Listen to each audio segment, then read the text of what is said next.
ఇవాళ దుర్గమ్మ వారి దర్శనానికి వచ్చాను. ప్రతి సంవత్సరం వస్తాను, ఈ సంవత్సరం కూడా వచ్చాను. ఈ సంవత్సరంలో ఒక ప్రత్యేకత ఉంది. ఆ దుర్గమ్మ తల్లి లాస్ట్ ఇయర్ నా మీద మీరందరూ వేసిన నీలాపు నిందల్ని తుడిచిపెట్టింది.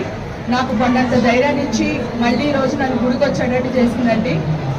నేను చేయని తప్పుకి మీరందరూ చాలా బలి చేశారు. దాని నుంచి బయటపడ్డ నా వల్ల కాలేదండి. అసలు ప్రతి క్షణం దుర్గమ్మ తల్లి నేనున్నాను, నువ్వు ధైర్యంగా ముందుకెళ్ళు, ఉన్నాను అని చెప్పి నన్ను బతికించింది.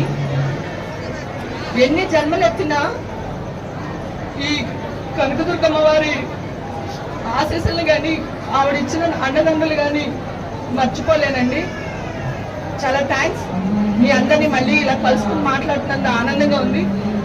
ప్లీజ్ దయచేసి మీరు ఏదైనా న్యూస్ వేసేటప్పుడు నిజాలు తెలుసుకుని వేయండి. మీరందరూ చాలా పెద్దవాళ్ళు, గొప్పవాళ్ళు, చదువుకున్న వాళ్ళు, సంస్కారవంతులు. ప్లీజ్ ఈరోజు గుళ్ళో ఉండి చెప్తున్నాను, నేను ఏ తప్పు చేయలేదండి. ఓకేనా?